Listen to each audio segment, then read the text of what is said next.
Sumapit na ang hapon at naglalayag pa rin ang sirang bangka sa ilog. Nagising na rin si Bekchoa sa kanyang mahimbing na pagkakatulog. Sa kanyang pagkagising, agad naman siyang binati ni Soma. Ikinwento ni Bekchoa kay Soma na matapos raw patayin ang emperador ng Bishwan, si Chonma raw ay kinuha agad ang pamamahala sa Meryong Fortress. Naniniwala raw ito lagi na ang mahihina ay isang biktima lang ng mga malalakas, kaya tinatanggap raw nito ang sino-sino bilang ilang alagad niya kahit na raw ito ay isang grupo o isang pamilya nang dumating, basta raw ito ay malakas lang. Pinagtipon raw nito ang mga tao katulad daw nila Black and White Hand, at ang mga felons daw na gumawa ng batya na puro dugo sa mainland ng Meryem. Sa kabilang banda naman, sila Black and White Hand ay hirap na sa kanilang pakikipaglaban sa lalaki. Sinabi dito ng lalaki na silang dalawa raw ay mahina pa at ang kanilang kakayahan ngayon. Pero dahil daw bata pa ang dalawa, mataas raw ang potential ng dalawa para lumakas pa sa hinaharap. Sa kanila, may mga tao na walang kahinaan na tinawag na mga dakilang masters ng henerasyon. Ang pangalawa sa ranggo sa Meryong Fortress, ang Lightning Sword, si Baekjoan. Siya ay isang pambihirang tao na ang libangan ay pumatay. Siya ay isang taong walang anumang emosyon. Sunod ay ang pangatlo sa ranggo sa Meryong Fortress, ang Wise Lady, si Dang So-yong. Siya ay isang taong umiinom ng dugo ng mga makamandag na ahas at pumapatay ng mga tao para gamitin ang kanilang dugo para sa kanyang paliguan. Sunod ay ang pang-apat sa ranggo sa Meryong Fortress, ang Phantom Demon. Ang psychopath na ito ay isang baliw na umiinom ng alak simula pagkabata. Sabi niya, mahirap ipaliwanag kung gaano kalupit ang mga krimen na kanilang nagawa. Kaya kahit na hindi ito para sa layunin ng pagpigil sa digmaan, kailangan nating parusahan sila kahit ano paman. Tinanong ni Soma si Bekchoa, ano ang gagawin mo? Sinabi ni Bekchoa, totoo, sa tingin ko hindi tayo mananalo sa Meryong Fortress. Pero kung sina Bir Ryu, Lee Gun-ak, 77, at ikaw, sigurado akong kayang patayin ninyo ang kalahati ng kanilang mga puwersa. Napakamot na lang ng ulo si Soma sa mga sinabi ni Bekchoa. Sabay sinabi nito na pumunta na raw ito sa Ghost Valley upang makipagkita kina Bir Ryu. Maghihintay na lang daw siya sa kanila sa Meryong Fortress. Nagulat naman dito si Bekchoa, at napasabi na lang na huwag daw sabihin ni Soma na mayroon itong gagawin doon sa Meryong Fortress nang mag-solo. Sinabi lang dito ni Soma na bigyang na lang daw siya ng oras upang makapag-isip, sabay nagpaalam na ito kay Bekchoa at naglakad. Sinabi nito kay Bekchoa habang naglalakad na magkita na lang daw sila sa Meryong Fortress, huwag din daw nitong kakalimutan na bigyan siya ng 1,000 salapi bilang kabayaran, hindi naman na nakaimit si Bekchoa sa sinabi ni Soma. Malilipat ang eksena sa pintuan ng Ghost Valley, sa loob nito, sinabi ni Yacha na hindi raw niya alam ang dahilan kung bakit raw gagamitin ulit ni Guiyuji ang manikang yan. Siguro raw ay gigilitan na siya sa liig ni Guiyuji ngayon. Sinabihan lang ito ni Guiyuji na tumigil na raw ito sa paggambala sa kanyang personal na ginagawa, palayain na lang daw nito muna si Lee Gun-ak. Tinanong naman ito ni Yacha kung ano raw ang rason naman nito, bakit daw nito gusto palayain si Lee Gun-ak. Sinabi dito ni Guiyuji na hindi raw bahalata, kapag daw pinalaya nito si Lee Gun-ak, hindi na raw nila kailangan o ang makipaglaban sa Meryem Union. Tinanong naman ni Yacha ito tungkol naman daw sa Meryong Fortress. Sinabi dito ni Guiyuji na mayroon lang daw dalawang pagpipilian. Ibigay daw nila si Bekchoa kasama ang gamot sa walang hanggang buhay o kaya naman ay labanan sila. Pero huwag na daw nila pakialaman yun kasi mataas naman daw ang tsansa na mananalo sila kapag nakipagdigmaan daw sila sa Meryem Union. Sumang-ayon naman dito si Yacha pero nakakagulo naman daw ito. Sabay tanong nito kay Guiyuji tungkol sa isang tao na mayroon daw soul restain ng acupuncture ng Devil Emperor sa kanyang katawan. Sinabi dito ni Guiyuji na ito raw ang sekreto ng pamilya ng Chon. Nandoon daw ito sa Patriarch ngayon na si Chon Sol-hyang. Wala daw nakakaalam kung paano ito gawin. Sinabi dito ni Yacha na ang ibig raw ba sabihin nito ay nilagay daw nito yun sa katawan ni Soma at pinadala sa Hwakgal. Pero bakit daw kaya? Sinabi lang dito ni Guiyuji na hindi rin daw niya alam pero malalaman daw naman din nila yon. Ang mahalaga raw ay lagi siyang nasa unahan at meron din daw siguro itong sariling principle sa mga ginagawa nito. Napansin na si Lee Gun-ak ang dalawa kaya tinanong niya ito kung papakawalan na raw ba siya nito. Bakit daw kaya nagbago ang isip nito? Sinabi dito ni Yatcha na hindi raw nagbago ang isip niya. Kung gusto niya raw itong patayin, pinatay na raw sana niya ito matagal na. Dahil sa mga sinabi ni Yatcha, napatanong dito si Lee Gun-ak kung ano raw kaya ang kondisyon nito. Pero sinabi lang dito ni Yatcha na wala naman daw. Sabay ginamit na ni Guigui ang kanyang kapangyarihan upang patigasin ang mga kadena at maging madaling masira ang mga ito. Sabay pitik nito sa kanyang daliri upang wasakin ang kadena. Agad naman nasira at nagkadurog-durog ang kaden ang nakagapos kay Lee Gun-ak kaya nakababa na rin ito. Sa kanyang pagkakaalis sa gapos, sinabi nito na nakikita raw niya na hindi gusto ng dalawa na makipag-ugnayan sa Myeong Fortress. Sinabi dito ni Guigui na i-report daw niya iyon sa Myeong Union dahil yun naman daw ang totoo. Sabay hagis ni Yatcha ng sandata ni Lee Gun-ak, mabilis naman itong sinalo ni Lee Gun-ak at sinabi nito na sigurado raw siya na hindi mananatili ang Myeong Fortress sa desisyon ng dalawa. Pero sinabi lang dito ni Guigui na hindi raw nito kailangan mag-alala sa kanila. Dahil sila na raw ang bahala sa kanilang sarili, sa labas ng gate ng Ghost Valley. Andito si Birryu at Baekchoa na nag-uusap, sinabi ni Birryu dito na kalimutan na raw nito si Yatcha. Mas mahirap daw kaharapan ang siyam na malalakas ng Ghost Valley. Kailangan daw nilang maialis si Lee Gun-ak ng mabilis. Ang dalawang kasama niya raw ay papasok ng patago habang kinukuha niya ang atensyon ng mga kalaban. Pero sinabi dito ni 77 na hindi raw siya pupunta. Pasensya na raw kung sasabihin niya yun. Pero wala naman daw siyang paki sa pagligtas kay Lee Gun-ak o kahit na daw sa digmaan man. Hindi naman nakaimit ang dalawa sa sinabi nito, sambit pa nito na hinuli lang raw niya ang Phantom Demon. Ito naman daw ang kanilang usapan mula pa noong una, napasabi na lang dito si Baekchoa na nasa mahirap na sitwasyon na raw sila ngayon, ilang oras na lang daw ba ang natitira sa kanila. Sinabi dito ni Birryu na hindi raw siya sigurado. Pero narinig daw niya na ng North Army ay nakalampas na ng Hwakgal noong 2 araw pa, kaya sigurado raw siya na makakarating ang mga ito dito kinabukasan. Sinabi ni Baekchoa na wala na raw silang oras pero kailangan naman nila si Lee Gun-ak upang atakihin ang Myeong Fortress. Sa kanyang pag-iisip, bigla na lang nagsalita si Lee Gun-ak mula sa gilid at sinabing gusto raw pala nila atakihin ang Myeong Fortress. Sa pagdating ni Lee Gun-ak, napatahimik naman ang lahat. Sabay sabi ni Lee Gun-ak sa mga ito na nawala na raw ba ang mga ito sa kanilang katinoan. Tinanong lang naman ito ni Birryu kung paano raw ito nakaalis doon. Sinabi nito na dahil daw hindi niya kailangan ng tulong ng mahihina. Pero sinabihan lang ito ni Birryu na mukha naman daw itong hindi nabuhay ngayon. Kung buksan daw kaya niya ang bunganga nito ng sobra. Sabay tanong naman ni Lee Gun-ak kung sino daw ang kaharap niya. Ito raw ang kanilang unang pagkikita kaya dapat daw ay magpakilala muna sila sa isa't isa. Pinakilala naman agad ni Baekchoa ang kanyang sarili pati na rin si 77. Sinabi dito ni Lee Gun-ak na hindi raw niya alam ang mga kakayahan ng mga ito pero sobrang hirap naman daw kung silang apat lang ang aatake sa Myeong Fortress. Napatanong naman dito si 77, 5 daw talaga sila pero nasaan naman daw kaya si Soma? Napatanong naman dito si Lee Gun-ak kung sino daw ang tinutukoy nito.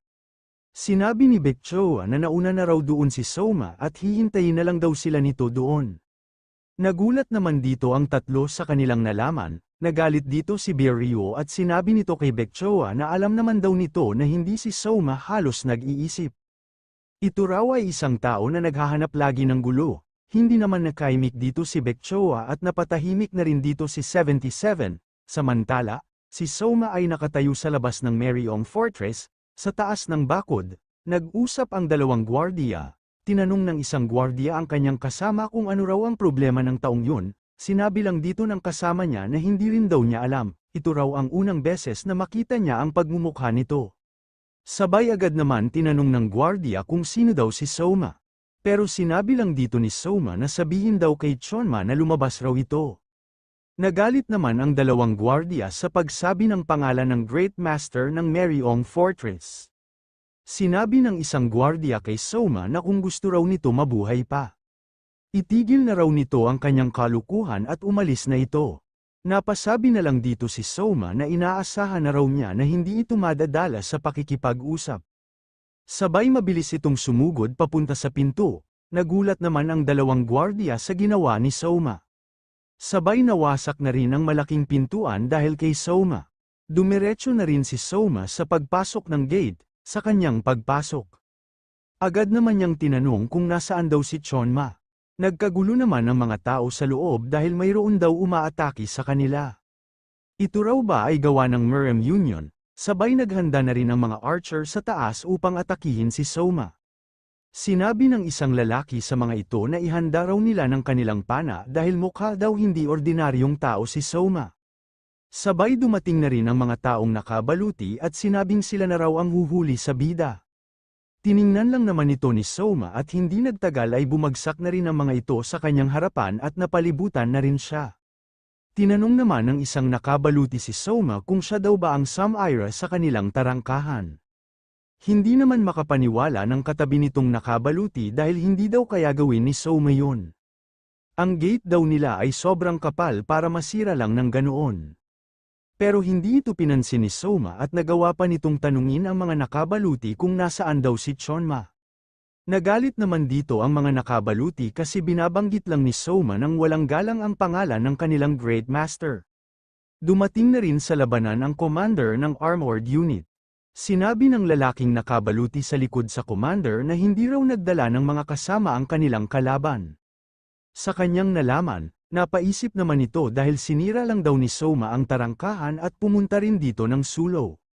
Hindi raw yun kapanipaniwala, iniisip raw ba ng bida na kaya niya sila kalabanin ng magsulo. Sinabi ng commander kay Soma na mali raw ito ng pinuntahan dahil ang kanilang master ay nasa main fortress, wala daw ito sa ikapitong fortress. Napatanong naman dito si Soma kung totoo raw ba yun, kung ganun daw ay aalis na lang daw siya. Nagtaka naman dito ang commander kung ano ang pinaggagawa ni Soma. Sabay hinarangan na rin siya ng mga nakabaluti na gwardiya upang hindi makaalis. Sinabi ni Soma na mukha daw na pareho daw sila ng panig ni Chonma. Kaya kung ganun daw, sisirain na rin daw niya ang lugar na ito. Natawa naman ang commander sa pinagsasabi ni Soma, sabay inutusan na niya ang kanyang mga alagad upang hilaitan na daw ng liig si Soma. Mabilis naman nagsisugod ang mga nakabaluting gwardiya habang si Soma ay nakatayo lang at nanghihingi ng sorry sa kanila. Sabay dahan-dahan niyang inilabas ang kanyang malakas na enerhiya. Sa kanyang pagpapalabas nito, ang mga gwardiya ay nagsitalsikan sa lakas ng kapagyarihan ni Soma. Nagulat naman ang commander sa kanyang nakitang lakas ni Soma. Nagsalita naman ang mga tao sa taas at inaasahan na daw nila ito kasi ng mga armored guard daw ay malaki lang ang katawan pero hindi naman daw totoong malakas ang mga ito. Ang mga nakapula na ito ay ang silver unit kahit pula ng suot nila. Mabilis naman ang mga ito nagsisugod habang sinasabi na sila na daw na silver unit ang huhuli sa bida. Sabay atake ng mga ito ng kanilang mga kadina. Pero baliwala ito kay Soma kasi nagagawa ni Soma iwasan ang lahat ng ito. Napasabi na lang ang pinuno ng mga ito na sobrang bilis daw ni Soma. Sa kanyang pag-iisip, bigla na lang siyang ginulat ni Soma sa pamamagitan ng uglitaw nito sa harap niya. Sabay binigyan niya ito ng malakas na suntok, ang mga kasamahan naman ng lalaki ay aatake na ulit sa likod ni Soma. Sa kanilang sabay-sabay na atake, nagawa pa rin itong iwasan ni Soma kahit na nasa ere siya. Sa kanyang pag-iwas, may isang malaking iron ball ang papalapit sa kanya, kaya nagulat na lang siya dito. Mabilis itong bumulusok sa lupa at nagbutas din sa hangin. Natuwa ang commander ng silver unit sa kanyang nagawa. Sinabi nito na natapos raw niya ng mabilis ang laban. Pero sinabihan lang ito ng commander ng armored unit na huwag daw ito maging kampante. Nagulat naman ito nang makita niya si Soma na tumatakbo sa malayo. Kaya napatanong na lang ito kung paano raw si Soma napunta doon. Napaisip naman si Soma dahil ang bawat isa daw sa mga ito ay hindi dapat niyang maliitin. Kahit na daw ang mga archer, sigurado raw siya na hindi ito matatapos kung iilagan lang daw niya ang mga ito. Kaya wala na raw siyang iba pang pagpipilian, sa kanyang pag-iisip. Bigla na lang siyang nagulat sa papalapit sa kanya. Inatake na pala ulit siya ng iron ball ng commander ng silver unit. Hindi na niya ito nagawang iwasan kaya tumalsik siya sa isang bahay. Sa kanyang pagtalsik, Nagawa naman niyang pigilan ang kanyang pagtalsik pa sa pamamagitan ng paghawak sa sahig. Mabilis naman tumayo si Soma at sinabi nito na inaasahan na raw niya ito. Kailangan daw niyang kalabanin ang mga ito ng tutuhanan, sa kanyang pagsasalita. Bigla naman may nagsalita sa kanyang likuran at sinabi nito na isang magulong tao daw ito. Sa kanyang narinig, napatingin siya dito upang makita kung sino ang nagsalita. Ito pala ang assassin unit, sinabi ng mataba na isang bata lang daw si Soma na nagtatago sa basa nitong mga tainga. Sinabi naman ng matanda na nasa harap na nakakahiya daw na bunutin ang kanyang espada para lang labanan si Soma. Samantala, sa isip ni Soma, hindi raw niya dapat maliitin ang mga ito. Hindi nagtagal, nakasunod na rin ang commander ng Silver Unit sa kanya at sinabi nito kay Soma na dito na raw ito mamamatay at ililibing. Hindi naman ito pinansin ni Soma dahil nakafocus pa rin ang tingin nito sa mga assassin. Sinabi nito na kung ganito na raw ang naging kalagayan niya. Kailangan na raw niya ang mga itong seryosohan ngayon. Sabay Super Saiyan Blue na ni Soma. Hindi na rin pinatagal pa ng commander at ng mga assassin dahil sinugod na ng mga ito si Soma. Nagkaroon naman ng malakas na pagsabog sa loob ng bahay sa kanilang salpukan. Nagulat na lang dito ang commander ng Armored Guard dahil hindi naman niya alam kung ano ang nangyayari sa loob. Hindi nagtagal, lalo pang nawasak ang bahay sa laban ng mga ito. Sabay bigla na rin nagsitalsikan ang mga assassin palabas ng bahay. Kaya nagulat na lang ang mga tao sa labas, hindi lang yon. Bigla na lang may malakas pang atake ang Samaira lalo sa bahay at pinatalsik nito ang commander ng Silver Unit sa ere. Makikita si Soma na hawak ang Iron Ball ng commander sa kanyang mga kamay. Nang makita ng commander ng Armored Guard si Soma, malakas nitong sinigawan ang lahat. Sinabi nito na kailangan daw nilang patayin si Soma kahit ano pa raw ang mangyari. Kaya mabilis na nagsisugod ang lahat ng kalaban kay Soma.